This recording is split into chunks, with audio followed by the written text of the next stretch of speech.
Number 10. What if Spider-Man joined the Fantastic Four? Okay, I have to start with this one as it's the very first issue of What If, released back in the late 70s. Now, the Watcher breaks it down how these things work, how these what ifs work, as he will in the Disney Plus original this summer with the smooth voice of Jeffrey Wright to accompany the beautiful animation. Now, he explains to readers in all of these issues that there are multiple realities. And the first one we get to explore is where Peter joins the first family to make some dough. And yes, of course, they call themselves the Fantastic Five.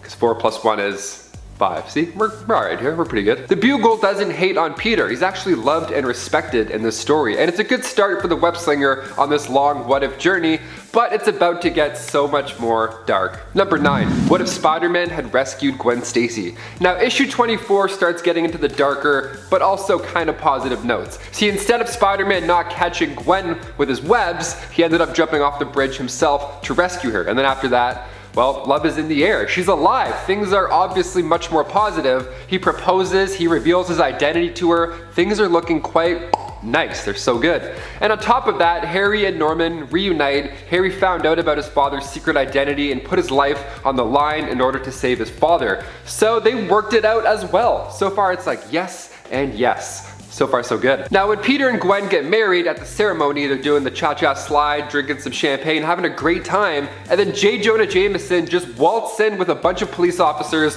with footage that reveals Peter Parker as Spider-Man. Also, what a dick. Like, that day? Do it tomorrow. Do it the day before. I don't know. The wedding? Not nice. Now this was the same tape that brought Norman and his father together, and it's the same tape that made Peter have to run for the rest of his life to protect the ones that he loves. It starts good, ends bad. Classic Peter. Number 8. What if Uncle Ben had lived? Okay, still in volume 1, now in issue 46, we see another positive scenario unfold, or rather it starts that way.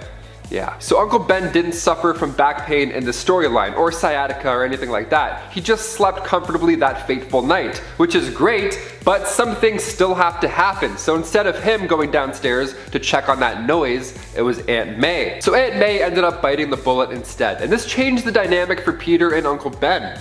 I mean, obviously. See, Uncle Ben and Peter were quiet. Peter was for sure closer to May before she died, and when Ben figured out that Peter was Spider-Man, he actually encouraged him to continue and be there for the helpless, rather than, just doing it out of some tortured sense of misplaced responsibility. So Spider-Man becomes better and more confident, which is a great sign. And before we continue on with this list, if you want to go ahead and give this video a thumbs up, because it does wonders for our channel over here at Top 10 Nerd. Thank you so much for your constant support. Let's get right back into this list. I don't want to waste any more of your precious time, although I'm still doing so. Let's go back in. Number 7. What if Spider-Man had kept his 6 arms? Okay, what if volume 2 issue 42? We're getting into the weirder what ifs now. And it shows us what the world would look like when Spider-Man from Earth 92-100 keeps his extra 4 arms. Now the trick to this problem originally was in Michael Morbius's blood, but in this what if, it shows us that Morbius never actually made it to Dr. Connor's lab. Instead, Peter just stuck with these arms. He had no choice. Now eventually he tries to figure out something. He goes to the Xavier mansion for help. They all attack him because, they don't recognize him. He has 6 arms and he's aggressive and upset. So Peter leaves them too. He's like, damn. So now he's bummed about this mutation even more, but he's easily able to stop Dr. Octopus. So that's, that's a nice positive out of all this. Now things finally get easier for Peter when Mr. Fantastic surprises Spider-Man with Electro Vibra arms that will make his extra arms invisible, so he can at least blend in. That's progress, that's fair. Number 6. What if Spider-Man had kept his cosmic powers? Okay, in my last video I talked about these alternate powerful versions of Spider-Man, and amongst them was this Captain Universe version. So Spider-Man doesn't have these powers for too long, but in What If Volume 2 issue 31 we see a world where he remained the most powerful being. Now he starts off retiring. I mean, first of all, he wants a normal life. So Venom, of course, knows that he cannot beat this cosmic Spider-Man no matter what, so he agrees. He agrees to take over for the Webhead after his retirement. So far, this is pretty wild. Peter enjoys retirement for a little bit, but in the end, he still feels like he has to help humanity. Now, at one point, he tries to demand Thor to make it rain to fix famine in all these drought-ridden lands, but Thor refuses as his oath doesn't allow him to do such things. They end up having a cosmic battle in space. Spider-Man literally punches him off the planet to start it off, and it's wild. They're both so powerful.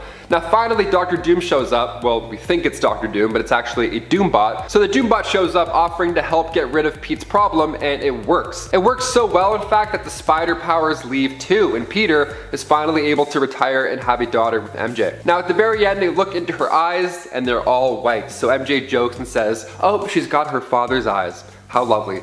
Now she's a god that you have to deal with. Enjoy." Number 5. What if the alien costume had possessed Spider-Man? What if Volume 2, Issue 4? We see a darker turn of events with Peter in that new black alien suit. Now we see a world where the sonic blast didn't break the two of them apart. They just stayed together and then trouble happens. The symbiote claims that Spider-Man and him are now one, and Reed Richards couldn't detect the symbiote for days because spider sense and the symbiote's camouflage powers, he was like, good luck, zoom, disappeared. Now the symbiote ends up ripping through the Avengers, and due to the fact that Peter was stuck with the symbiote problem, he couldn't save S.H.I.E.L.D. agents like he normally would. They ended up biting the bullet because of this, and then Peter ended up losing 50 years of his life trying to deal with this. He ended up dying of old age just on the ground. It's dark, but it's a really good what if. Number 4. What if Spider-Man had a Spider-Girl? What if Volume 2, Issue 105, Mayday Parker has another chance of life rather than, be written out. Now this takes place years after her father Peter retired. Now Mayday Parker began getting powers of her own when she was around 15 years old, and when Normie Osborn stepped up as the new Green Goblin, she stepped up as the new Webhead. She found an old outfit that belonged to Ben Reilly and became Spider-Girl. Now the issue did so well that Marvel launched its own universe to continue these stories. Now it's called the MC2 universe. Number 3. What if Kraven the Hunter had killed Spider-Man? Ooh, it's dark. Written by Richard Howell, Volume 2, Issue 17. Now this one is dark, obviously by the title you know what's gonna happen, but it's really compelling. What if Kraven had killed Spider-Man? Okay, so we start with Pete in the streets, he's patrolling the city when he's suddenly trapped by Kraven, and just like that, he unloads a beating. He kills Peter, and then to celebrate, he eats a bunch of spiders, and then suits up in his clothes. Like, what a weirdo. What a monster. So now he's Spider-Man. He's the captain now. Okay, cool. Now what's step 2, you freak? At the same time, MJ is approached by a couple of thugs on the street, and then in comes Spider-Man to save her. Now MJ can tell something's up because Spider-Man doesn't even recognize her, first of all, and the way that he's fighting these guys is just brutal. Like, it's not for the faint of heart. So Captain America, Daredevil, and Human Torch jump in to see what is going on with the wall crawler. Now they did a decent job wearing down the beast, but still they needed more power. So he ate a bunch of spiders earlier, so now it's only fair if he tries to eat Spider-Man's dead body, right? I guess. So MJ tells Cap and the gang that Spider-Man is actually Peter Parker. This Spider-Man is indeed not the same. So that's one scenario that happens. Spider-Man's identity is out, which sucks. And then Aunt May goes into denial hearing that news, and now she's messed up for life. And the media isn't happy with the tension between supers and the public either at this point. So the story ends up with MJ standing at Peter's funeral, wondering how things could have been. God, Peter can't catch a break in any of these universes. Number 2, what if Spider-Man had never become a crime fighter? One of my favorite what ifs. This is so amazing. Okay. What if issue 19, written by Peter Gillis? We see a life for Peter if he decided to take out his uncle's killer in that moment instead of, letting him get away and then the rest of his life happening the way it did. So what if Spidey was Spider-Man but just for the fame? What if he just wanted to be a famous dude? Go get the TV news people, he says. Also, TV news people, that's a funny way to put it. Now he's the big dog in town. He just wants to brag about how he takes down these criminals. He even refers to Flash as a nobody, which I mean, words hurt, Peter. Like, that's, you don't call somebody a nobody. That's pretty rude. And then he goes on the Johnny Carson show to be the cool cat in town, where it's revealed on the show that John Jameson, American astronaut, had died upon re-entry into Earth's atmosphere. And then JJ is heartbroken that the real heroes have to die instead of these costume clowns just kicking their feet back, talking shit on talk shows, So Peter realizes what matters most by the end of the story, thankfully. But having Flash call a nobody, it's honestly worth the read for all the bad stuff that happens. Number 1, what if someone else besides Spider-Man had been bitten by the radioactive spider? Okay, this one is jam-packed. We have 3 different scenarios to enjoy, and this is one that I definitely left this one for number 1 for a reason. It's so good. I mean, first of all, like I said earlier, who wouldn't want to be Spider-Man? You probably imagined it to yourself when I said it. What would you do if you were Spider-Man? Would you go for the fame? Would you kind of lay low? Would you take out criminals in like a cool way? Would you tell your family? Would you make a Twitter? Would you I am Iron Man it and just tell everybody? Well, in What If Volume 1, Issue 7, back in the late 70s, we see Flash Thompson, Betty Brant, and John Jameson all all get their shot at being the web slinger, and it's way harder than I thought it was gonna be. So Flash gets bit, and he teaches a bad driver a lesson, and you know, he's maybe a little bit too harsh, not gonna lie. And then he decides, oh, you know what, I'm pretty good at fighting people, I'm gonna take a crack at professional wrestling. But due to his super strength, he accidentally kills a guy doing this. The Vulture has an easy time taking him on as well, so it's not really the best in any scenario. And then Betty Brant is now up next. Now her costume is pretty sweet. It makes for great photo shoots, apparently. But while she was making TikToks, she ran out of web fluid, and when a thief ran by and got away, she had no web stuff. She couldn't do anything. She was like, I used my powers. I'm out for the day. See ya. And that thief was the one who took Uncle Ben's life. And then next up is JJ's son, John Jameson. While his outfit was pretty on point, his judgment was not. He wasn't good at the superhero life, and he died trying to stop a space shuttle from crashing. So we like ending on fun notes here at Top 10 Nerd. Kicking off the list with number 10, What If? The Juggernaut. Okay, to start this sad list, we got What If starring the Juggernaut. It was released in 1997, written by George Gonzalez, and we kick off in a world where Sentinels have already wiped out all superheroes. Great start. Plus there's this toxic gas that's filling up the atmosphere, which will kill all of life. So things are beginning grim right off the bat, okay. And all that's left now at this point is just the Juggernaut. Now he's hunting down these Sentinels. He wants to die, but his own invulnerability won't let that happen. Kind of like Hulk the End, just a sad, strong man in a world full of rubble. So he sees Iron Man's helmet, he sees Cyclops' cracked visor. He's just walking down horrible memory lane. Then he meets a couple of surviving mutants, and they're not in good condition, mentally. I mean, they're actually blaming Juggernaut for killing the X-Men, and it all ends with Juggernaut knowing he's going to be the last living being on the planet, and that it's his own damn fault. And before we go on to number 9 for our next sad what if story, if you guys could go ahead and please like this video, or else we'll be on a what if you didn't like the video, and then it's going to be a sad video on all the alternate futures where you didn't like our videos. So please go ahead and do that, because that would be great. You guys are the best. Thank you so much. Now back to the list. Number 9. What if Cable had destroyed the X-Men? Well, this one just sounds bad right off the hop. So after Professor X came back to Earth, the team was never going to be the same again. At this X-Men meeting, Xavier gets in a fight with Cable, and then all of a sudden it turns into Cable and his crew versus everybody, and it was just this big brawl. Now they escape, but later on, Cable kills Xavier, Jean, and Scott with a siren bomb. So now everybody's deciding on what to do with this guy. Wolverine's team wanted to kill him, and Storm's team wanted to bring him in.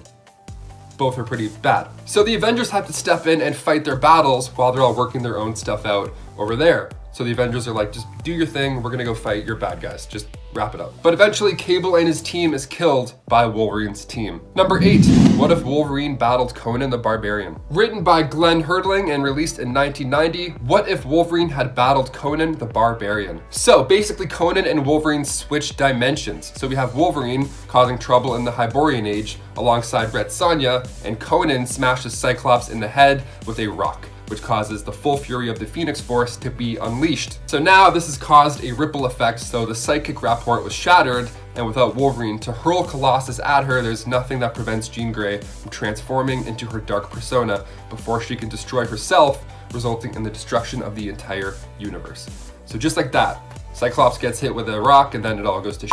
So yeah, crossovers are for sure fun, but you gotta look at the possible ways it could go poorly as well. Wolverine versus Conan the Barbarian is definitely one of those ways. Number 7, what if Professor X had become the Juggernaut? In this reality, Professor X is the one who becomes Juggernaut and gets buried.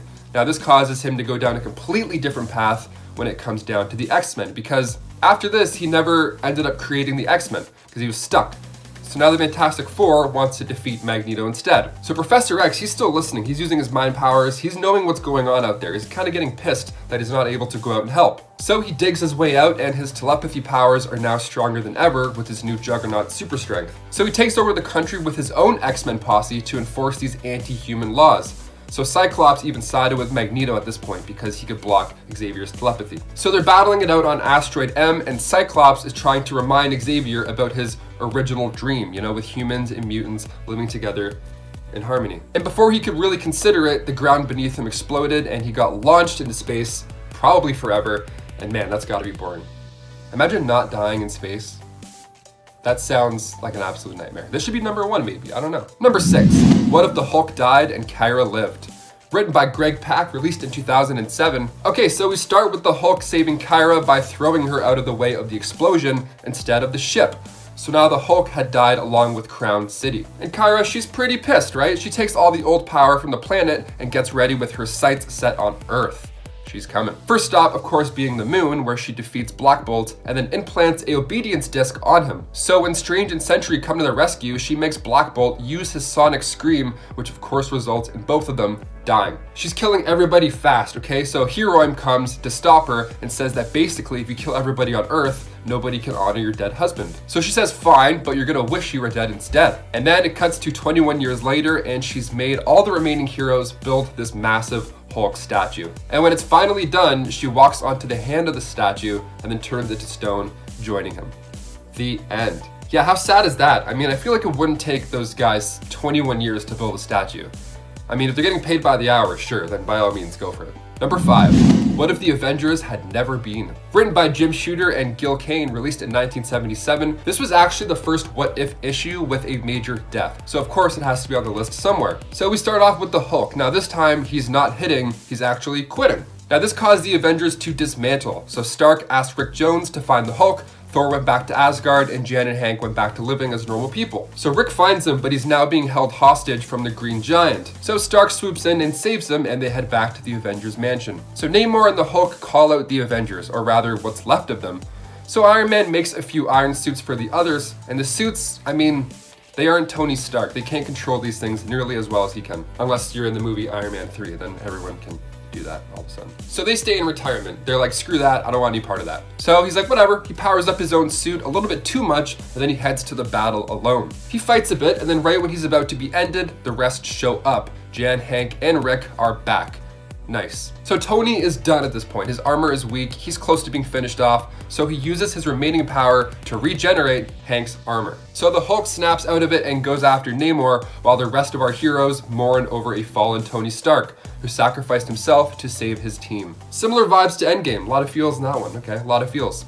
A good number 5 feels train. Number 4, what if somebody else besides Spider-Man had been bitten by the radioactive spider? Written by Don Glutt, released in 1977, we get to see a dream play out. Look, we've all probably wanted to be Spider-Man at one point or another. Of course, I mean, doing backflips and swinging downtown, that's gotta be the vibe. But of course, when it comes to stopping criminals and taking out supervillains, it's probably pretty stressful. So in this what if, we get to see this idea play out. We see other characters have a crack at the life of the web slinger, starting with Flash Thompson. And let's just say it's a lot harder than it looks. So we got Flash Thompson. Now after he gets bit, he teaches a bad driver a lesson, and he feels pretty good with his new given abilities, and he plays it out a bit. So he decides to take a crack at professional wrestling, maybe make some cash, which is a pretty good idea. I mean, you're a superhero, so you can definitely win most, if not all, fights. But he accidentally kills the guy. Sorry, oops. Then Betty Brant is now up with the powers. Okay, so let's see how she would do in the life. Well, her costume for starters is pretty badass. But when she runs out of web fluid while making TikToks, a thief runs by and gets away. And that thief, of course, being the one to take Uncle Ben's life. So far, so bad. Now finally, we have our third contender with the powers. John Jameson. While his outfit was also pretty good, he couldn't do the job like Peter, and he actually died while trying to prevent a space shuttle from crashing. I guess it's not as easy as it looks. I mean, to be fair, if something actually happened and it had webs, I really wouldn't know what to do. I would do a backflip and be like, is it fixed? No? It was cool though. Number 3. What if the Punisher killed Daredevil? We all know the Punisher as the guy who usually brutally kills criminals. See, with superheroes, those guys he likes to hit with a tranquilizer. But in this what if, we see Daredevil get hit with one of those tranq darts and fall off a building. So while Kingpin prepared for his next step now that he's out of the way, Spider-Man stepped in to deliver some justice on Frank Castle. So he finds the Punisher, and Punisher has no tranq darts left. So he shoots Spider-Man in the shoulder. It's messy, but not fatal, he says. He should survive unless he exerts himself, which he does. And his identity is then revealed. Then it cuts to Aunt May's house, and she grabs a paper, reads the shocking headline, and then the house explodes from a missile launched from the Silvermane City. Boom, house gone. And then after a little while, Peter shows up in a hospital gown, ready to get some revenge on Frank. Peter does pretty well in the fight, so well he's actually just moments away from throwing the Punisher off of a building to his death. But the Punisher stalls and says he has info about his Aunt May, and this slows Peter down for just a split second, allowing for the Punisher to unload on Peter. God, imagine if they introduced Frank Castle in the MCU and then they immediately did something like this. Number 2, what if Kraven the Hunter had killed Spider-Man? Released in 1990, written by Richard Howell. Yeah, judging by this title alone, this one's a little sad. I figured we're already on the Spider-Man misfortune train, so I had to throw this one in next, you know? What if Kraven had killed Spider-Man? Okay, so we start with Pete patrolling the streets when he's suddenly trapped by Kraven in a net, and just like that, he unloads, killing Peter Parker. And of course, he eats a bunch of spiders and suits up himself to celebrate. Yeah, you eat a bunch of spiders, now you're Spider-Man. That's how it works. I think a human eats like, what, 7 spiders in a year when they're sleeping? So we have like, what, 7,000 to go? So now he's Spider-Man, just like that, cool. Meanwhile, MJ is like, where on earth is that Peter Parker guy? And then MJ is approached by a couple of thugs, and then in comes Spider-Man to save her. Only it's Kraven, but she doesn't know that. But she can tell something's up because Spider-Man doesn't recognize her, and he's way more brutal with taking out these thugs. So Cap, Daredevil, and Human Torch jump in to see what's up with the wall crawler. They did a decent job of wearing down the beast, but he needed more power. He ate a bunch of spiders earlier, so now it's only fair if he tries to eat Spider-Man's dead body, right?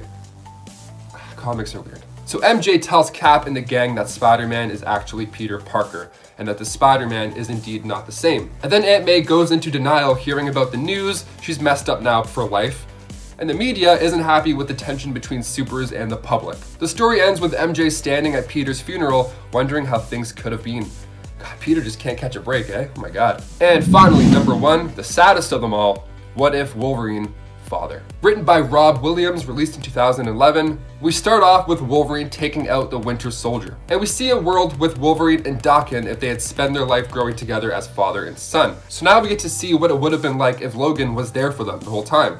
Now in this reality, they're named John. This life, however, was filled with repression and lies and led to John leaving his home and rising up as Daken, becoming the leader of the Japanese underworld. So Wolverine tried to save him, but because of the way he was raised with this version of Logan, he looked at him like a monster. He viewed himself as a monster too. This is the Muramasa blade, John, says Logan as he stabs him. Healing factors don't work on it. The issue ends with the boy dying beside his father, and Logan uses the same blade on himself. And that's the end. That's the end of the comic. Everyone dies, everyone's sad. That's what ifs for you, right there. Number 10, what if the Avengers battled the Carnage Cosmic?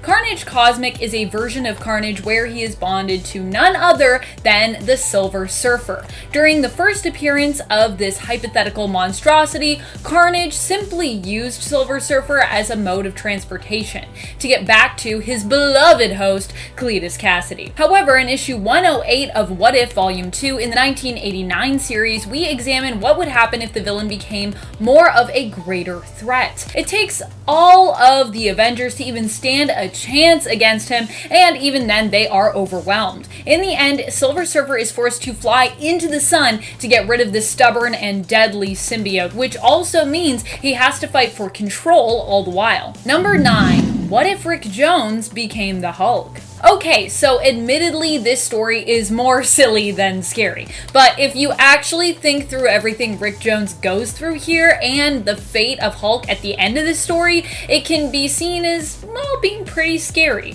Also, I just really like it. Like Annihilus' voice and demeanor, it's both a scary and raunchy story. Yeah, you heard me right, raunchy. Don't ask me, Rick is the one that mentions Annihilus' raunchiness in this issue. Here we see Rick not only become the big green Goliath, but we also watch as he finds himself bonded with Captain Marvel as well, sharing a body with him. So, just a lot going on all at once in my opinion. You'd think we'd swap his Marvel Negaband story for the Hulk one, but no, we're not going to do that. In this reality, both happen. In the end, Mr. Fantastic and normal Bruce Banner end up helping Rick return to normal, but Hulk remains trapped in the Negazone with Annihilus, so they kind of get like separated. He makes quick work of the villain while in the Negazone, then remains stuck there for forever? He doesn't seem to mind at the end of the story, but I feel like if we checked back on him in a few months, he wouldn't be quite as happy. Seems like a strangely happy spin on what should be a pretty dark ending. I also just like how everyone after is like, it turned out great for everyone, or for most of us. What? How's Hulk? And Rick's just like, I'm sure he's fine. Cut to Hulk having the best time. And before we move on to our number 8 spot, just a quick reminder, if you're enjoying this list and lists like this, be sure to give this video a thumbs up. It really does help us out here at the channel. Number 8, what if John Jameson had become the Amazing Spider-Man? This one is more sad than it is scary, but it has a pretty tragic ending, so I still felt it was appropriate enough to include it here. In the final story included in this What If issue, we learn of an alternate reality where John Jameson ends up becoming Spider-Man, or Spider Jameson. Instead of being reviled by J. Jonah Jameson, his father, he's completely supported by JJ, because yeah, that's his son, and Jameson Sr. knows that he's, Spider-Man. Jameson even designs John's spider suit here. However, in the end, John dies while attempting to help with the same mission that 616 Peter Parker Spider-Man ended up saving him from, leaving his father heartbroken. What a tragic ending. Died the same way he died sort of in 616, but different circumstances? Number 7. What if the Avengers had never been? This issue ends pretty darkly in a reality where we explore the future of the Avengers, who did not stay banded together after Hulk left. Instead of going to search for Hulk together, Thor has the revelation that Hulk should be allowed to leave if he would like, as, none of the Avengers have taken an oath to remain loyal forever or any such thing. Iron Man then calls Thor out for only thinking this way because he too is planning on leaving. Stark obviously has some, abandonment issues, I feel like. Thor doesn't take kindly to this retort and does leave, and so do Hank and Janet, currently known here as Giant Man and the Wasp. In the end, Hulk teams up with Namor, and Iron Man is forced to face them solo styles after trying a few times to get the team back together. Eventually, Giant Man and the Wasp do end up showing up to help Iron Man out, but sadly, it ends up being too late. During the fray, Iron Man is badly injured, and while the heroes win the day in the end, their victory comes at the cost of Iron Man's life. How tragic. How dark. Death. Number 6. Public Enemy number 1. This story comes at us from the line of What If stories we got in 2006. It tells the tale of James Howlett, Logan, Wolverine, who ends up teaming up with Matteo DiPergio in Chicago to defeat criminal and mob boss Scarface. Here, Logan becomes a version of, the Skull, the man responsible for killing Scarface, but he also becomes something else. He wears a flag on his chest that shows the Jolly Roger and this skull and crossbones symbol, as well as the backstory of his family, who were burnt to a crisp, are meant to also make him another feared vigilante character, well known in the Marvel Universe as the Punisher. And when I say his family was burnt to a crisp, I mean killed, burnt to a crisp, not they got a bad sunburn, just so you know. This is a dark and gritty tale that also gives us a pretty awesome historical atmosphere, as well as an overall gangster story tone that's quite dark and draws you in. It's both scary and intriguing, which is how I like anything that's scary personally. I'm this is scary, but it makes me think, which I like. Number 5. What if Prince Namor of Atlantis grew up on land? This story's title doesn't inherently make it sound scary, and yet. Namor here, instead of siding with his own people of Atlantis and that heritage, decides to align himself with land dwellers, turning his back on the sea. He still fought in World War II, but during that time lost his friend, the android known as the Human Torch, or Jim Hammond. So, not Johnny Storm, different Human Torch. Immortalized as a hero, the Human Torch's memory lives on, but so too, does it seem, did he. 30 years later, the government gets a signal, which they think is from the Human Torch, calling out, repeating the same word he was saying on repeat when he went missing: Namor. Namor is sent in to investigate and finds his people have been enslaved by a race of half-human and half-Atlantean people, who it turns out are still allied with Germany and the Axis, despite the war being long over. They plan on using the Human Torch under the sea to create a huge and damaging explosion. Namor prevents their plans, but is then ordered to destroy Atlantis, despite the fact that those enslaved are trying to fight back. In the end, he refuses to harm his own people, but the government doesn't care and they blow them up anyways, leaving Namor to once again live up to the meaning of his name, Avenging Sun. They also thought they killed Namor, but they didn't. Namor's not that easy to kill. Number 4. What if the Marvel superheroes had lost Atlantis attacks? Yes, what if? Atlantis attacks is such a weird story. Well, the world would basically be ruled by snake people is the answer, and yeah, that's what happens here. Here, Set is not prevented from arriving and being released upon the world. Once the Elder God does arrive, he sets to work raising the planet and turning everyone into his snake people, including some of our favorite heroes. In the end, only a handful of heroes and villains are left to set everything right, and even they fail. Quasar does manage in the end to defeat Set, but the world is still left covered in giant snakes and snake people with no foreseeable way to fix it, and many of our favorite heroes and villains are left either transformed into snake people or dead. Pretty scary. Number 3, what if the Avengers had become the pawns of Korvac? In this reality, we examined what would happen had Korvac been successful in defeating Earth's mightiest heroes, the Avengers, and succeeded in standing up against all who opposed him because of the constant love of a woman. You can do anything if you have the love of a good person, apparently. In the end, Michael Korvac brings some of the heroes back to life to serve him as he goes up against even mightier enemies. Armed with the ultimate nullifier at the end, however, Korvac uses it to bring ultimate order to all things, which actually results in everything being destroyed in that reality, including the entire reality itself. So I guess bringing order means killing everything? I guess you can't have disorder if there's nothing. Number 2, Kingdom of Cain. This What If story comes to us from issue 94 of Volume 2, the 1989 What If series. Here we see the Juggernaut roams the post-apocalyptic landscape of the Earth completely alone, the sole survivor after a disastrous Sentinel attack which decimated the Earth's heroes and the Earth itself by leaking radiation poisoning all over the place.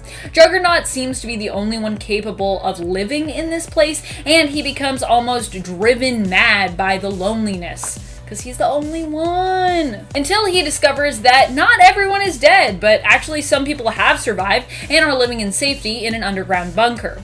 This discovery comes after he runs into Magneto, who tells Juggernaut that he knows for certain, having peered into alternate timelines, that this is all his fault, and that everyone that was killed all happened because he himself killed Charles Xavier, his stepbrother. When Cain finds the rest of the mutants who have survived, he hastily breaks through into their bunker, thereby exposing them to the radiation poisoning on the Earth's surface, and ultimately kills them too, albeit by accident, which, yeah, it's really sad. He's like, I don't want to be mean, I just want to talk to someone, and they're like, we're dying now because of you, get out of here. No one wants to talk to you, Cain. Number 1, what if the Fantastic Four's second child had lived? This doesn't sound like it should be the scariest story on the list, but it definitely is. The first story in this series is just a straight up horror story where Sue ends up giving birth to a healthy baby girl, but dying herself in childbirth. And that's not even the scary part. From the beginning, the doctors warned her that her pregnancy would be difficult, and from the beginning, Franklin Richards knew something was wrong with his unborn sister. Is like the most dark, menacing face. When the baby does come into the world, who's named after her deceased mother, so I guess like Sue Jr., it's revealed that she is actually an energy-draining monster who kills those around her by feeding on their life force energy. Franklin is finally able to convince his father of this, but too late, as Reed dies in the ensuing battle, leaving Franklin all alone. Just a sad orphan. Also, yeah, he was so right. His sister's like a straight-up demon monster thing. Yikes. Number 10. What if Mary Jane had been shot instead of Aunt May? This is a really epic and dark story where Peter ends up going on a rampage when Mary Jane is killed by Kingpin's hired sniper assassin instead of Aunt May. Peter manages to save Aunt May, but Mary Jane ends up dead, and as a result, Pete dons his black suit and goes after the Kingpin himself. He is met with resistance when Tony Stark as Iron Man attempts to confront him and talk sense into him.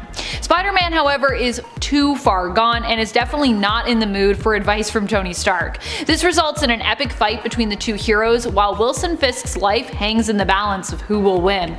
In the end, Peter ends up getting his revenge, one-punching Fisk to death before being arrested by the authorities. He regrets ever trusting Tony Stark and ever marrying Mary Jane. As Wilson Fisk would say, this issue is so goth. Number 9. What if Spider-Man became the Punisher? This one ends up at least having a happy ending, but starts off being pretty dark and pretty scary. In this story, we imagine what life would have been like for Peter if he had become the Punisher. Instead of beating his villains and them ending up just locked away, for many, their fate is much more final. Even the Green Goblin ends up being killed by Spider-Man Punisher following the confrontation with Gwen at the bridge. Gwen, however, lives, not killed from the great height from which she was dropped. I do love how they keep drilling in that it would be the fall, not the impact, that would kill her, like in the original story, which I always thought was so bizarre.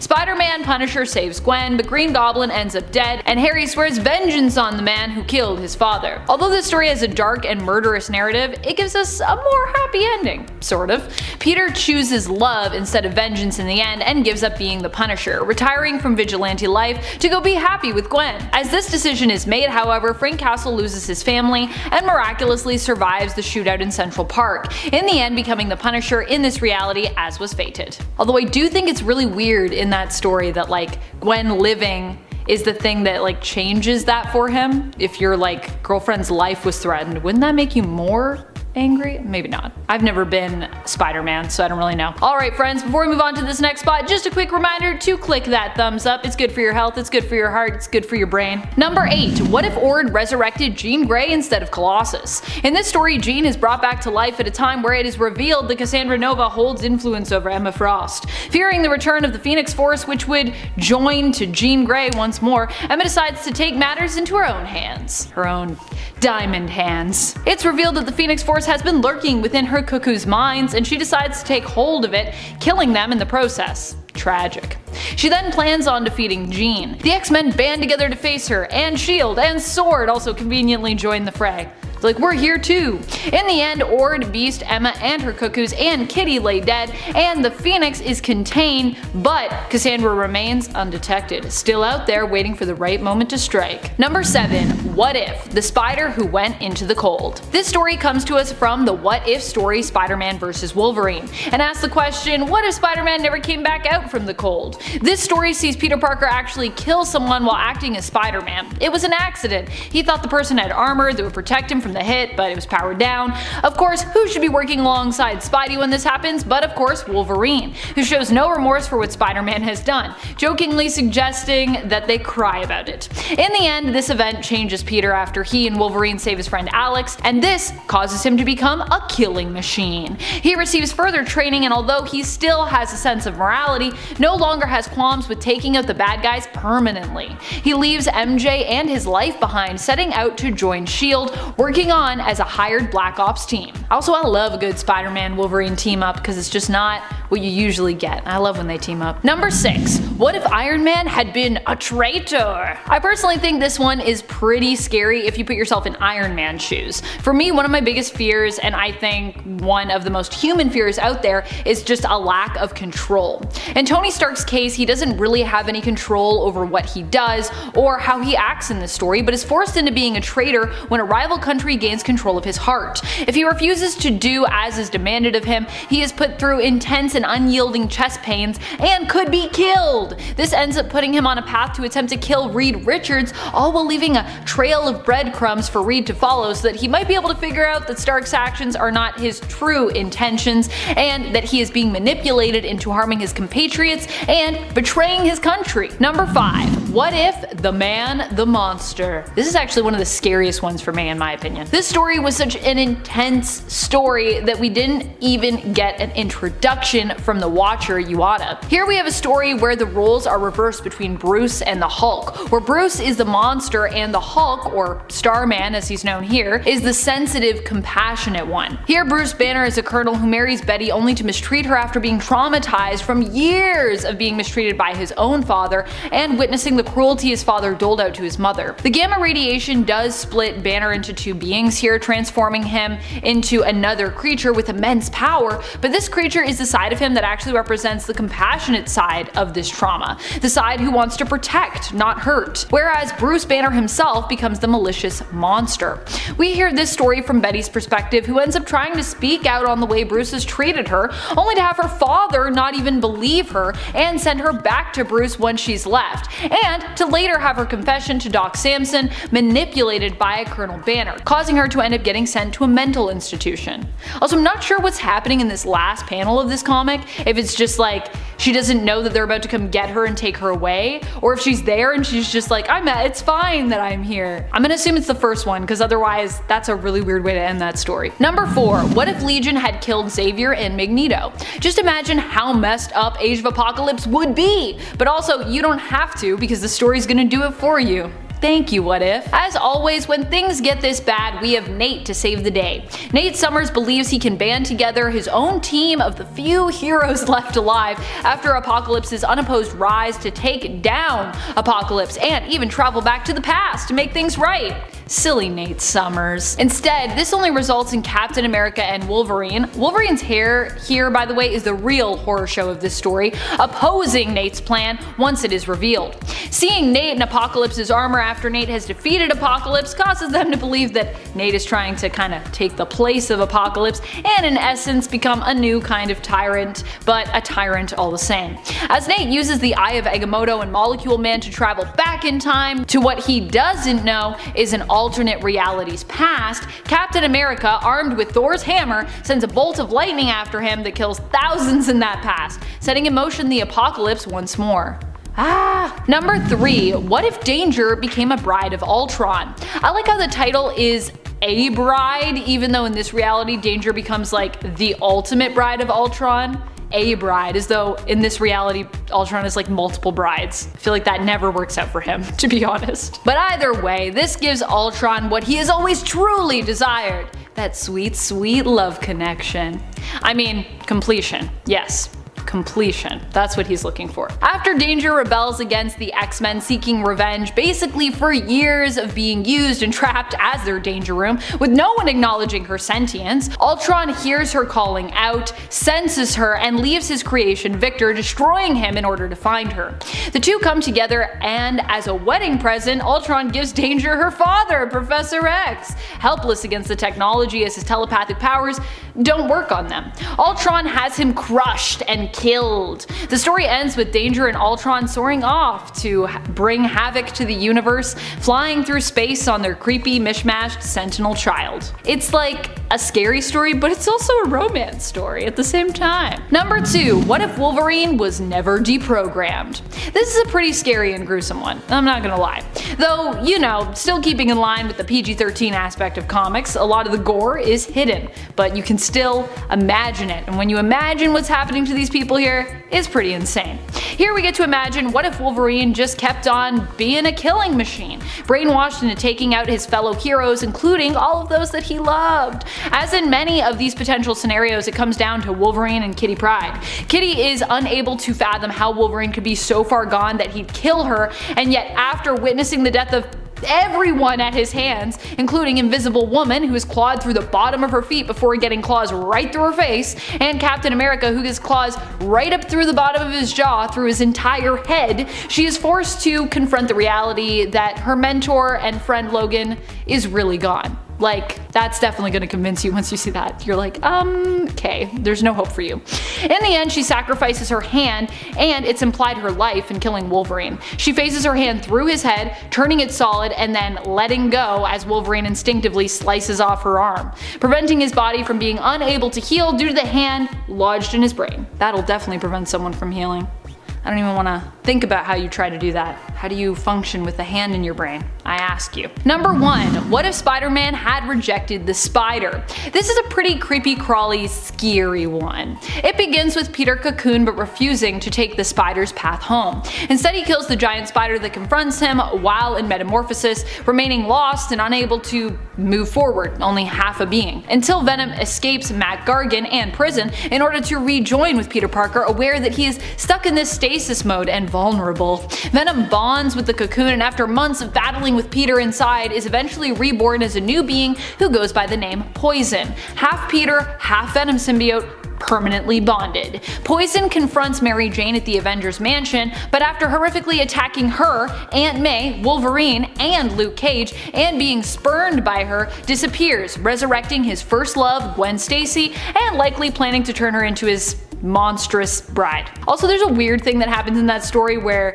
that poison basically pierces Luke Cage's skin, and then he's like, haha, even I can pierce your stone skin because I'm sharp enough, and I was like, wait, what just happened? Doesn't really make a lot of sense. But other than that, it's all pretty good, I think. Number 10. What if Captain America hadn't vanished during World War II? Captain America did vanish during World War II in the main continuity, but there is another important plot point in this story that we've seen happen more than once in comics, and that is Bucky Barnes taking over as Captain America. While Bucky was believed dead for years in the comics, he eventually returned in the early 2000s as the Winter Soldier, and it was revealed while being suspected as deceased after falling from a plane and being reported MIA that he had actually survived all these years. We've seen him take over and become Captain America both during the House of M event and in the main continuity during Brubaker's run of Captain America in 2008. And he also died as Captain America in the main continuity as well. So that's pretty interesting. Or we thought he died. Who knows if that would have been the truth in the What If story if it had continued. Number 9. What if Iron Man had been a traitor? It might have not gone down the same way as it did in the What If, but a version of this story did end up becoming true in the Bizarre Crossing event in the mid-90s. Here it was revealed that Iron Man was actually a traitor, though this time around a less innocent one. It was revealed he had been made Kang's sleeper agent and was working in league with the villain. In the end, traitorous Tony Stark died, and a younger version of himself, still good since he had been taken from a point in his timeline before Iron Man had been influenced by Kang, took his place. In the What If special, he instead becomes a traitor working for China against his nation and his fellow teammates and friends. Fortunately, Iron Man is rescued from being used as a pawn by Mr. Fantastic of the Fantastic Four, who received his message requesting help. So he wasn't as traitorous in that story as he was in the main continuity. Number 8. What if this was the Fantastic Four? This was a story told as part of the Hero Initiative. Mike Wieringo had been working on the What If story before he suddenly passed away and had completed 7 pages of it. As such, the release date for the story was pushed back and it was utilized as a tribute for the amazing artist. The story is kind of an interesting special case where the What If was actually inspired by a true story that came before it from the main continuity, between issues 347 to 349 of the Fantastic Four series. The alternate team comprised of the Hulk as Joe Fixit, Spider-Man, Wolverine, and Danny Ketch as Ghost Rider stepped in to replace the Fantastic Four after they were tricked into believing most of the original team had actually perished by a Skrull who was posing as the Invisible Woman. I think it was Delilah. I think that's how we still say her name. It's like D apostrophe. Delilah? Yeah, I think so. This team was brought back a few more times in the comics and eventually became known as the go-to FF substitute team and team members, and are still referred to as such in comics today. This 2008 What If series imagined an alternate retelling where the team simply remained as the only FF left after the Skrull who had tricked them killed the original team members instead of simply incapacitating them. Wieringo was also misinformed during the creation of the What If and instead drew Johnny Blaze as Ghost Rider instead of Danny Ketch as Ghost Rider. Although this was going to be corrected before the book was published, because of his passing, Marvel decided to leave the art as it was, as opposed to altering Mike's art after his passing. Which I kind of agree with that decision, because I feel like that would have been really distasteful to his memory to change it. So instead we get Johnny Blaze, but other than that, this is a crew that's already happened in the comics. Number 7. What if Punisher's family hadn't been killed? Though of course in this story the Punisher's family is still killed, because yeah, it's kind of hard for Frank Castle to even become any version of the Punisher otherwise. However, instead of him being inspired to take up arms after his family gets caught in the crossfire of a mob hit and killed, they survive that fateful day, all because it rained on their picnic. Whew, that's some lucky rain. Frank becomes inspired to join the force and become a police officer. However, when offered a bribe, he reports the incident to his captain, hoping to book the crooks who are paying off the cops to look the other way. In the end, it's revealed that even his captain is part of this scheme, and he and his family are still targeted, but this time by some dirty cops. He survives, however, and becomes the Punisher. While this story does not make its way into the main continuity of Earth 616, this was basically verbatim the backstory used for the Ultimate Punisher from the kind of main continuity adjacent Earth of 1610. After all, there was a time when Ultimate was so big it was like, basically an alternate main continuity. Number 6. What if Jessica Jones had joined the Avengers? Not surprisingly, this story was written by Brian Michael Bendis. In the What If, we get to see a hypothetical world where Jessica Jones is offered a spot on the Avengers shortly after she attacked them after being mind-controlled by the Purple Man, Kilgrave. Here, she joins the team and ends up marrying Captain America. In reality, aka the main continuity, Jessica Jones would end up joining the new Avengers alongside her husband on her 616, Luke Cage, 6 years later in terms of the comic's release date, joining up with the team in 2010's New Avengers run in issue number 1. Can you guess who the writer was for that issue? Yep, Brian Michael Bendis. Brian Michael Bendis' New Avengers. I like that though. I like Jessica Jones on the Avengers. I think that's cool. Number 5. What if General Ross had become the Hulk? This story came out only a few years before General Ross became the villain and beast known as Red Hulk. Although this story isn't quite as close to the original as our previous point. The What If story was written by Peter Davis, while the issue where Ross takes up the mantle of Red Hulk happens in an issue of Hulk written by Jeff Loeb. So we've got 2 different writers for this one as opposed to them both being the same person. And a dark twist, General Ross in the What If issue ends up becoming the Hulk in the place of Bruce Banner. He becomes a rage-fueled monster who has to be put down by Bruce himself after he kills his own daughter Betty by accident when he tosses a tank which lands, crushing her. Devastating. Number 4. What if Spider-Man joined the Fantastic Four? This one takes a different direction but arrives at the same goal. In the What If story, Spider-Man, instead of being turned away by the FF on their first meeting with him when he attempts to join up, offers to hear him out. Sue convinces her team to listen to Spider-Man, and they eventually decide that he can join their team, becoming the Fantastic Five instead of the Fantastic Four. They all have 5s on their chest. In the end, Sue ends up leaving the team with Spider-Man feeling that him showing her up was what caused her to leave. Wow, big ego much, Spider-Man? She ends up choosing to leave the FF and be with Namor, and he transforms her into an Atlantean, intending for Sue to become his queen. In the main continuity, Spider-Man joins the new version of the FF at the time, known as the Future Foundation, instead after the other Storm sibling has left. Johnny Storm was thought to be dead at that time, and so Spider-Man basically fills in his spot on the Fantastic Four team. To this day, Spider-Man is still considered to be on the extended roster to fill in as a substitute member when needed. Number 3. What if the Hulk had the brain of Bruce Banner? Well, this one might not line up exactly either. You'll definitely see similarities when it comes to the premise. In this story, we get to see what would happen if the Hulk ended up being as level-headed and intelligent as Bruce Banner. Sound familiar? Later on in 1991, we get our first look at a version of the Hulk that was Bruce Banner, the Grey Hulk persona, and the Green Hulk persona merged, leading us down a road to what we'd later come to know as Professor Hulk. Of course, in the What If, we also saw a new being named X-Man come into being when Mr. Fantastic, Professor X, and Intelligent Hulk merged in an attempt to defeat Galactus. And I don't think we've seen that part come true just yet. Number 2. What if Jane Foster had found the Hammer of Thor? In this issue, we see what would happen if Jane Foster were the one to find and retrieve Thor's hammer, being deemed worthy by the weapon to wield it. She takes up the name Thordis in this issue and ends up fighting Loki. Upon meeting Odin, even in her Thordis form, he still does not like Jane, seeing her as an imposter, a Valkyrie in Thor's raiment. In the end, Odin gets over his distaste of Thordis and Jane Foster after she helps him to avert Ragnarok. He does make her give the hammer back to Thor, who is currently Donald Blake, but as a reward he also makes her an Asgardian goddess. Not a bad trade. In the main continuity, Jane became Lady Thor after Thor was deemed not worthy and the hammer called to her. Number 1. What if Thor was the Herald of Galactus? This one recently came true in Donny Cates' current run on Thor. Thor and Galactus teamed up initially to take on the universal threat that was the Black Winter. However, this idea was initially explored by Robert Kirkman more than 10 years earlier in the 2005 What If Thor.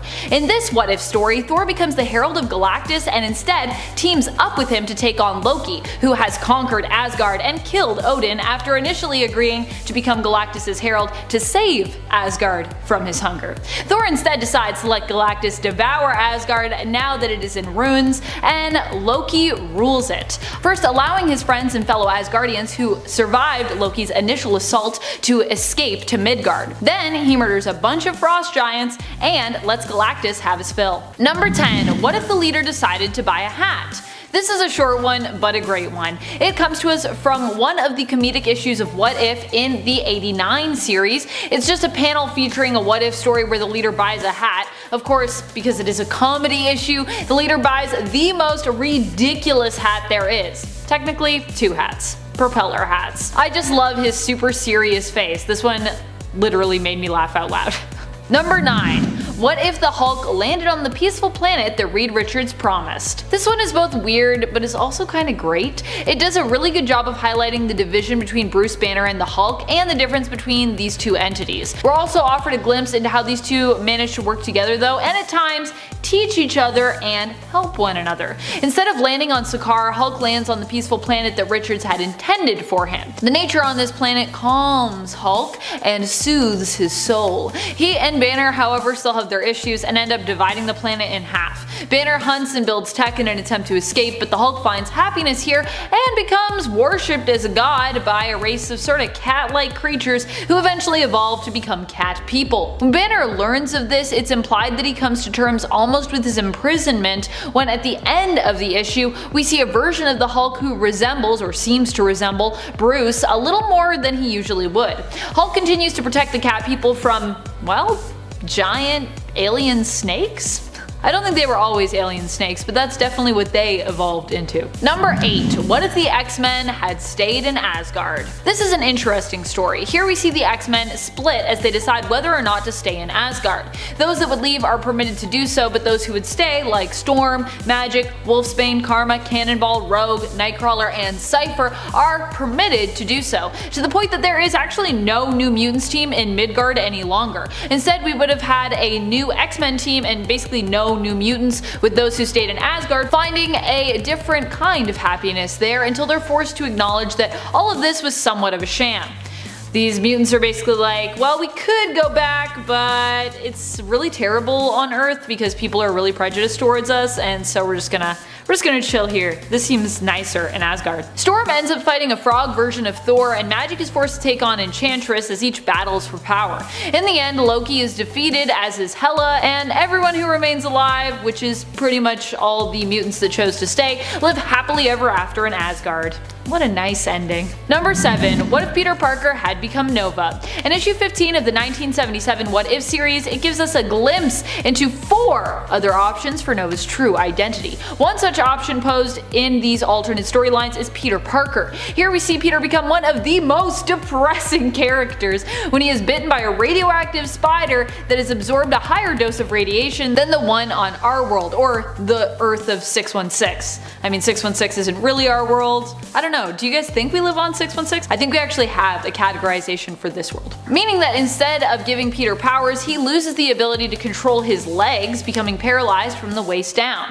The shock of this accident also kills Aunt May, and Peter basically becomes the biggest sourpuss, blaming himself for everything, including the death of his aunt, and pushing everyone away from him. He refuses even to enjoy Festival Eve. Come on, Peter, everyone enjoys Festival Eve. What is Festival Eve, though? In the end, an Emerald Ray grants him the powers of Nova, healing him. Amazed, he immediately heads to his uncle for advice and interrupts a burglar breaking into his Uncle Ben's home. He kills the burglar accidentally while attempting to protect his uncle, and only becomes more depressed at the fact that he killed someone, refusing to be Nova, and once again blaming himself for pretty much every tragedy he has suffered or encountered in his life. This is very harsh, Peter. Like, I know Peter is normally a character who beats himself up a lot, but this is a lot even for Peter Parker. Number 6. What if the Fantastic Four had different superpowers? And kind of random ones at that. Although they are explained as to why they make sense. But anyways, we'll get to that in a second. One of the weirdest of these powers being Reed Richards' powers. Each of their transformations in the story just draw more inspiration from their own personality itself, which is why everything is so strange, which means in this scenario that Reed becomes just a floating disembodied brain with telepathic abilities. He goes by the name of Big Brain and travels throughout the Baxter Building, or its alternate reality equivalent, via a network of tubes that the FF had installed. Here Susan Storm gains powers which allow her to stretch, basically like Mr. Fantastic would have had. Johnny Storm becomes Mandroid, he's a robot, and Ben Grimm becomes Dragonfly. He's got wings. They look like dragon wings. The whole feel for me is more comparable to the awesome strangeness that is DC's Doom Patrol in this issue, which I don't hate because I like Doom Patrol. What if the Punisher was a stern yet fatherly type? I feel like it's more gentle, but it's the Punisher, so apparently it's hardcore. This is a little one-page story from What If, but I just enjoy it too much, so I had to share it with you. It shows us a very different kind of Punisher, a less grizzled and frightening Frank Castle, and much more disappointed in you guilt-trip dad version of the anti-hero instead. Still, people telling you that they are disappointed in you, it really sucks. So I can almost imagine this version of Frank as being actually pretty successful, especially given how fragile the egos and emotional states of most villains are. I feel like that punishment that Galactus is given in this story looks also impressively challenging given how large Galactus is and how tiny that piece of chalk is that he has to write with. It makes me think of just metal on a chalkboard, which is I just got chills up my spine thinking of it, both while I was writing this and actually just now as I was saying this.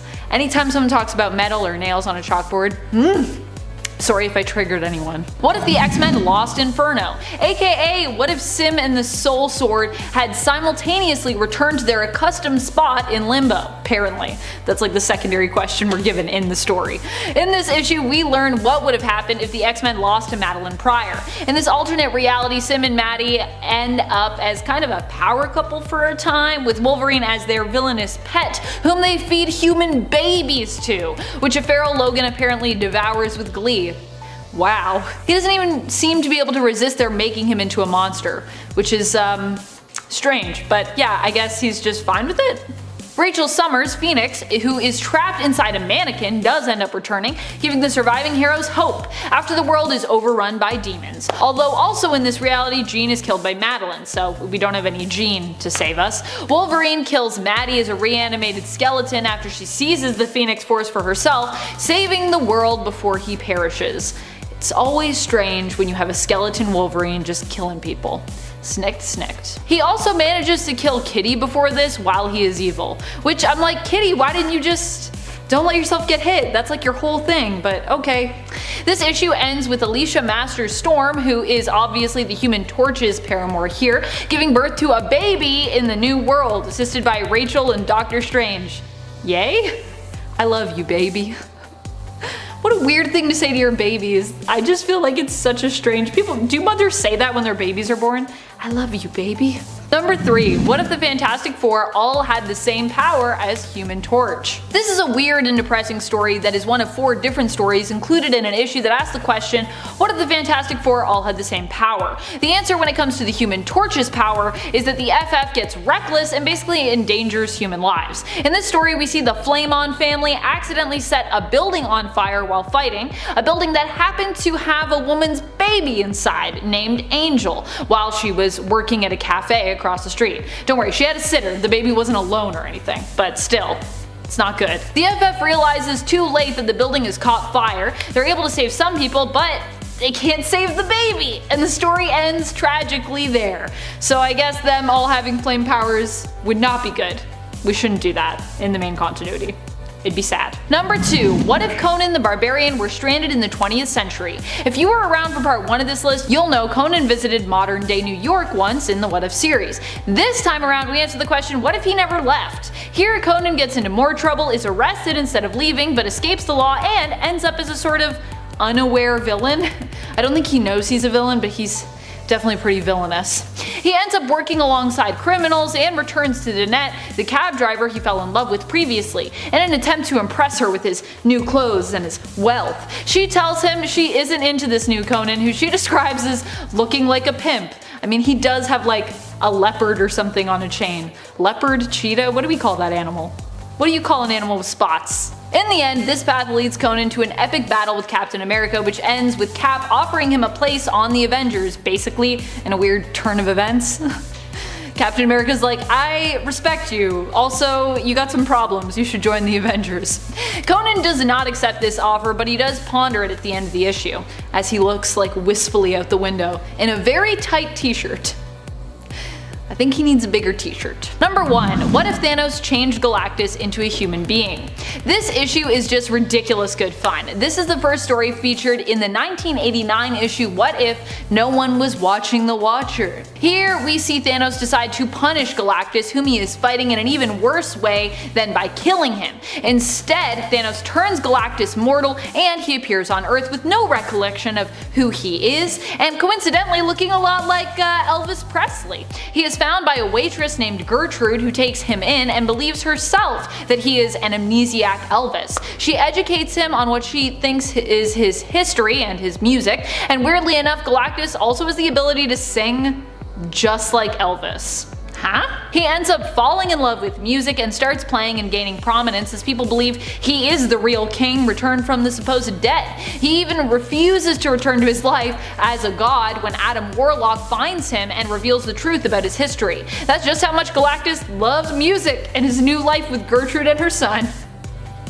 I love it. Number 10. What if Dr. Doom became the Thing? In this one shot we get to see an alternate reality where instead of Ben Grimm being present when the FF first transformed, Victor Von Doom was in his place instead. He found himself, while in his armor, transformed into the Thing, while the rest of the team was granted the same powers as normal. Ben Grimm ends up actually getting caught in a radioactive explosion when a reactor blows, which transforms him then into the Hulk, and he and Doom/the Thing battle it out. In the end, Hulk Grimm is about to smash Thing Doom, but is talked down by the rest of the FF. They're like, put that rock down.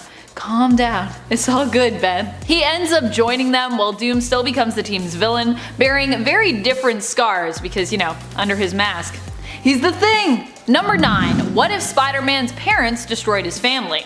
This story takes an already ridiculous one and offers us another take on it. Although to be fair, I actually like this version of the story better, to be honest. Remember when Chameleon made those robots to act as Peter's parents just to, I don't know, reveal them as fakes and torment him? Well, in this story, his fake robo-parents are even worse. They end up murdering Aunt May and Mary Jane and make sure that Spider-Man is framed for the murders. In retaliation, while on the run from the law, Spider-Man, pushed to his breaking point, kills Chameleon and his robo-parents, getting back at them for good before turning himself into the authorities. It's a much darker take on this story. So dark. Before we move on to this next spot, just a reminder to click that like if you haven't already if you're enjoying this video. It really helps us out a ton. Number 8. What if Aunt May died instead of Uncle Ben? This one actually changed things up quite a bit, turning Peter Parker from the life of being a hero to more of a delinquent just scraping by. Everything in Peter's origins goes the same except Uncle Ben being shot. Aunt May is shot during a burglary at her home instead while she is there alone. Uncle Ben was out picking up a gallon of milk and both he and Peter arrive home to find the police and Aunt May's corpse. It's then that Peter decides to very dramatically reveal he is Spider-Man. This part's just really ridiculous, but I love it. He goes after the burglar, ready to kill the man for taking his aunt's life. In the end, the thief falls out of a window just as Uncle Ben arrives on the scene.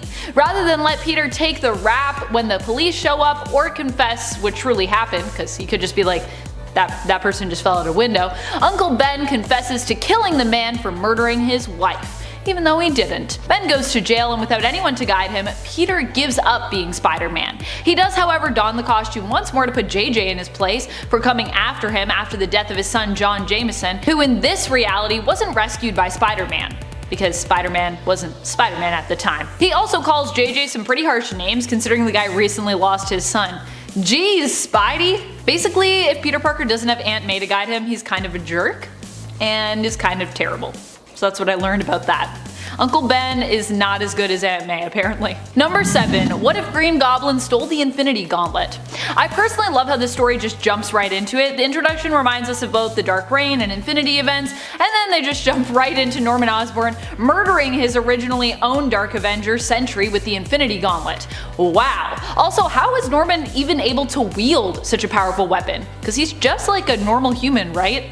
Or I don't know, maybe his craziness from his Green Goblin stuff makes him possible to hold it? I don't know. I guess he just is, because what ifs. In this alternate universe, it's revealed that Norman Osborn takes the gauntlet and uses it to reshape the world and, by assumption, also the entire galaxy in his image, all to get back at his dad for mistreating him years earlier. In the end, Thanos shows up to claim what is his, but with the power of the gauntlet, Norman makes short work of him. Thanos also weirdly comes in telling Norman that no amount of power will ever get him the love he seeks. Kind of a weird line for Thanos there. After the battle is won, Norman responds while standing over Thanos' charred remains, "My only wish is for power, love is for fools." He then ends up killing his father from the past in a rage, and as such perishes himself because of a time paradox. Because if you kill your dad from the past, you can't exist. Although I think at that point in his life, his dad may have had him as a child, so I don't know. But that's the end. Poof, it's gone. Number 6. What if Conan the Barbarian walked the earth today? Half of this what if story is just meant to re-establish Conan and explain how he gets to modern day New York. But when he does arrive, it is a pretty crazy and strange time.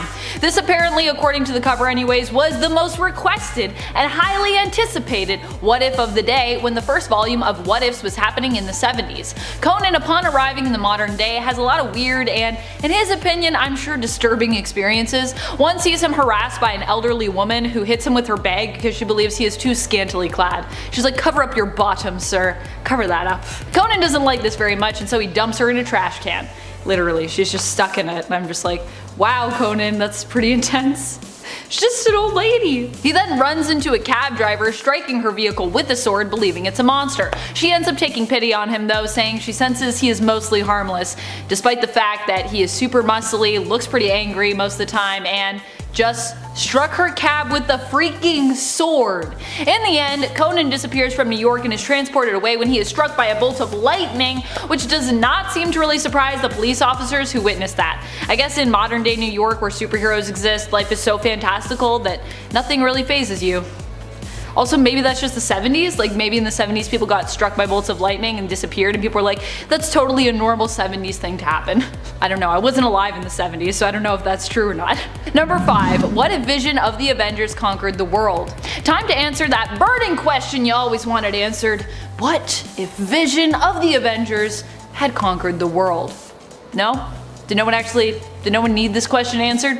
Well, too bad, because you're getting an answer. Vision is a supremely intelligent android, so if you're thinking this will probably end well for Earth, you're not completely wrong. Vision ruling does bring about peace and an end to poverty and hunger initially, but he also places Earth and its heroes in an intergalactic war where they are forced to take on the Skrull and the Kree. And in the end, he's also responsible for the decline of civilization somewhat when humans rebel against his rule and take out New York City in an attempt to harm Vision, as his mainframe is stored there. When this fails and also eliminates millions of innocent lives as well as most of the superhero community, the humans turn on technology and evolve into further anarchy and chaos. Yikes. So basically, we shouldn't let Vision rule the Earth. That's the moral of the story.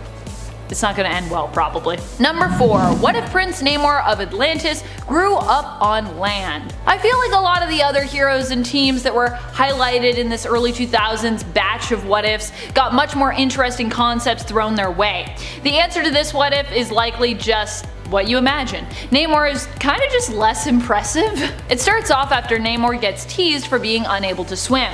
A Namor that can't swim. Yeah. Although I do feel bad for him getting teased, but still, I was like, wow, this is the reality we're in. He still ends up fighting alongside the allies and heroes of World War II, but without the power of Atlantis at his back, as he turns away from his heritage, instead choosing to ally himself with the land dwellers, instead of oppose them. In the end, however, when he's ordered to blow up his people because of their proximity to the enemy, he refuses, and does end up returning to Atlantis, but too late, as his people still end up getting blown up in the crossfire. Like most what ifs, Namor is left returning to the man we know him to be, the avenging son of his people and of the sea. It's like swimming, and he's like, I can swim now, and also I'm gonna avenge these people that died. Not Atlantis, no. Number 3. What if Captain America were revived today? This story is both weird and amazing. Also, I believe there are 2 versions of it, so to clarify, the one we're talking about here is from the 77 What If series, issue number 44. This story imagines what if we got the fake Cap before we got the real Cap. If you don't know that story, it comes from a retcon where Marvel chose to explain away the fact that Cap was supposedly around during the time we later said he was frozen. The retcon goes that the Cap and Bucky we saw after the original pair's disappearance at the end of World War II were actually fakes, who were driven mad from exposure to the super soldier serum, which obviously didn't work as well as it had with the original Cap. The fake Cap being revived first revealed just how intense he was when he started going after people he deemed communists and insisting that certain Americans, such as the youth and minorities, were far too divided and should be more patriotic. Fortunately, we come to the present day where the real Captain America is revived, he takes on the imposter, and we get a pretty sweet cap-on-cap fight where the real Captain America actually tells the imposter that the USA only needs him as a reminder of basically how not to be. He goes on to speak to the people after defeating the crazed imposter that he told you that Americans were the greatest people, that America could be refined like silver, could have the impurities hammered out of it and shine more brightly. He went on about how precious America was, how you needed to make sure it remained great, and he told you anything was justified to preserve that great treasure, that pearl of great price that is America. Well, I say America is nothing without its ideals, its commitment to the freedom of all men. America is a piece of trash. He goes on to remind people it's not the flag they should fight for, but the freedom that makes this nation and its people great, and reminds people that they need to work to protect those freedoms for all Americans, not sacrifice them for the promise of greatness. It's also just like, it's a weird issue and it's a great issue. That speech at the end is like, it's beautiful. You should all read it. It's pretty great. Number 2. What if Betty Brant was bitten by the radioactive spider instead? This is the second tale in the what if someone else besides Spider-Man had been bitten by the radioactive spider issue. You might know about Flash and John Jameson, but do you remember Betty's story from this one, wedged in between the stories belonging to those 2 gents? It is actually super ridiculous. Betty faints when she is bitten because she actually can't stand spiders, and they make her queasy. Her powers surface while she's off to coffee with Peter and smashes the table in a rage while talking about her infuriating boss, JJ. It also features one of the most ridiculous Spider-Woman costumes I have ever seen. It's so ridiculous, oh my goodness. Number 1. What if the original Marvel bullpen had become the Fantastic Four? Yep, this what if story is pretty crazy, and it imagines what the Fantastic Four might be like if some of the original Marvel staff were transformed by cosmic radio waves into the FF themselves. It features Stan Lee as Mr. Fantastic, Sol Brodsky as the Human Torch, appropriate considering his first name, Jack Kirby with almost pinkish or purple hued hair in this issue as the Thing, and finally fabulous Flo Steinberg as the Invisible Woman.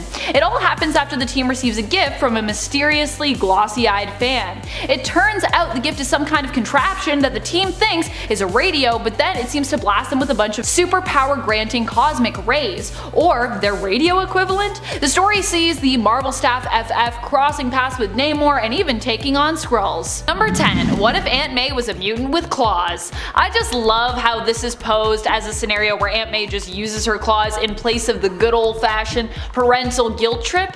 Aunt May is having dinner with her nephew Peter and his girlfriend Mary Jane. She cooked for them and they immensely enjoyed their meal, but when she offers them a pie for dessert, they both insist they're just too full and they cannot eat another bite. They offer that after their date, they're going to see a show, they might have a slice upon their return. But this isn't good enough for Aunt May. Fortunately, in this story, she has Wolverine claws, which she snicks out and uses to intimidate the youngsters into postponing their date so they can stay for dessert. She uses her claws, of course, to also slice the pie, because Aunt May.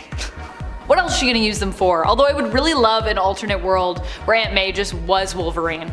Or I was posing earlier an idea of an alternate world where everyone is Aunt May. What about that world? Number 9. What if Iron Man, demon in an armor? Remember that time Tony Stark and Victor Von Doom swapped bodies? Oh yeah, that's the thing that happened in this What If special out of 2010. Here both brilliant minds were roommates in college and Victor used a machine on Stark to swap minds with him.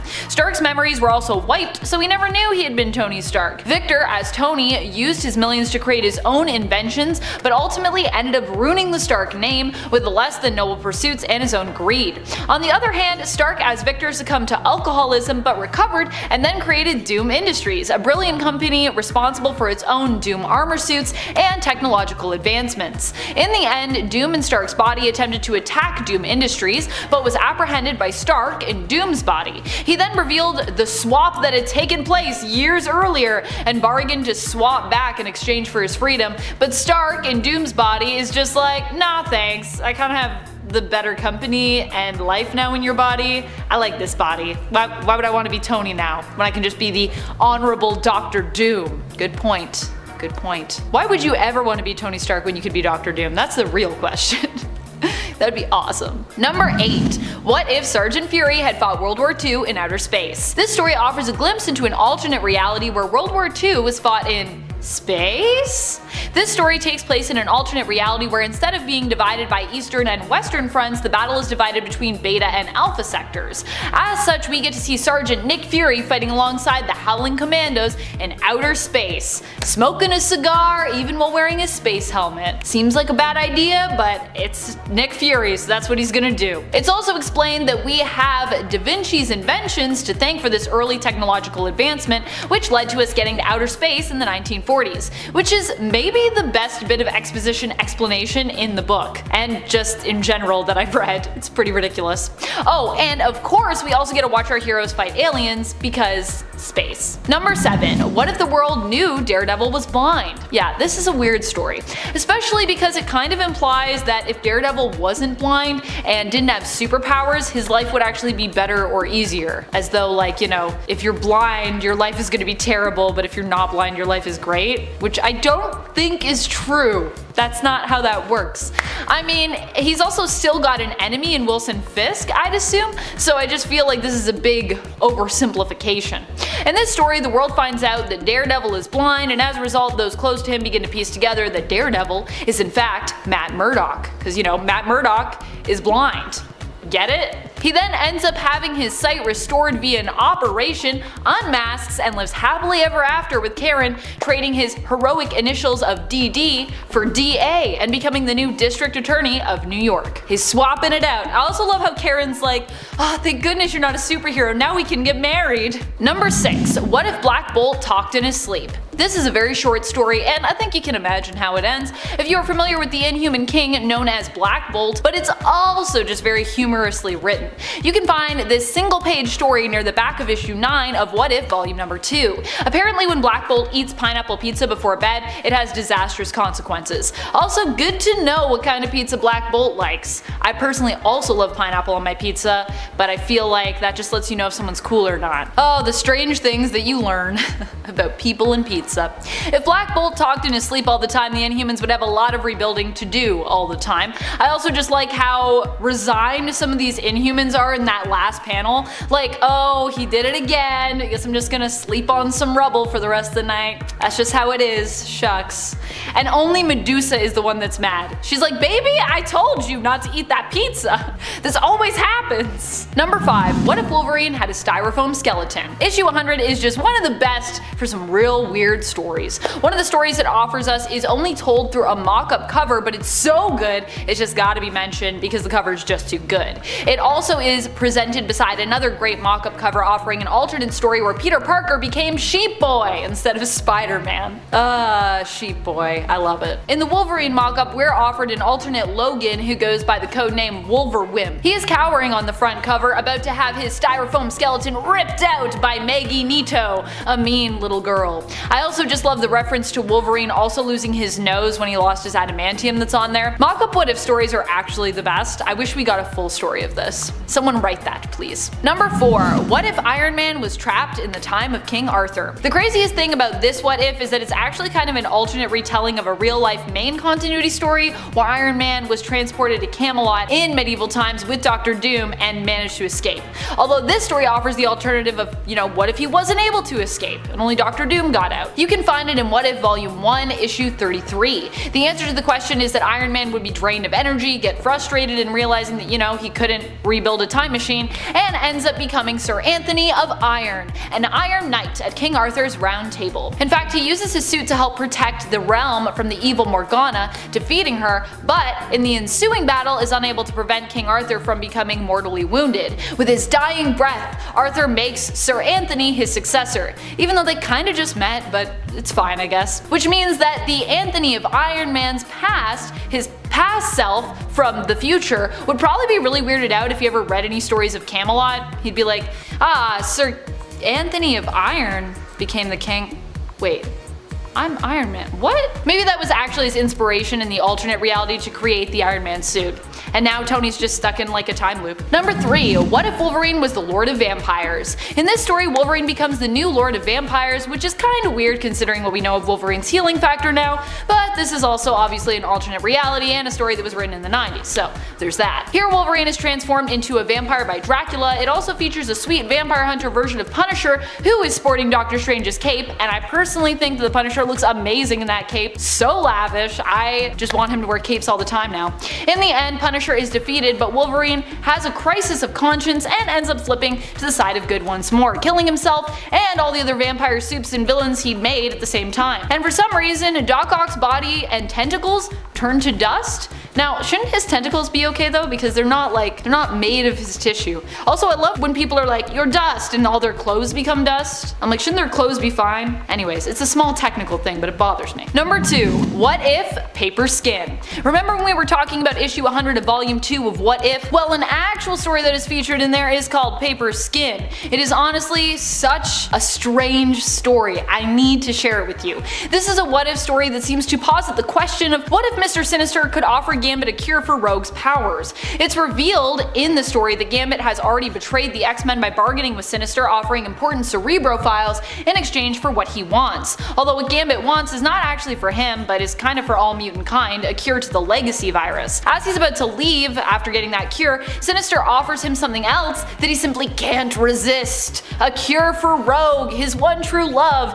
to help her control her powers. He agrees to steal one more thing for Sinister in exchange for the cure, a tithe box. Sinister has been searching for them and collecting them over the years. In the end, Rogue accepts the cure, but can't accept that Gambit has been helping Sinister, and so she kills him, taking his powers and also his look seemingly, which is kinda weird. It's like Gambit with boobs, and I'm like, I don't know how I feel about this art, but okay. She goes after Sinister only to find the secret of what the boxes contained was Marvel Comics! Gasp. Now Sinister has so much information because he's been reading Marvel Comics. What a weird reality. What a meta reality. Number 1. What if Avengers vs. X-Men? In this bizarro story, Magneto helps to ensure that Hope ends up getting the Phoenix Force instead of it being split up into Iron Man by 5 parts, which possesses and creates the Phoenix 5. Magneto is seemingly helping Hope to control these new and awesome powers, but when she struggles and begins to turn dark, he suggests she give him some power to help her. In reality, Magneto kinda wants all the power for himself, which is just what he takes. This all happens in the last issue, by the way, of this 4-part what if story.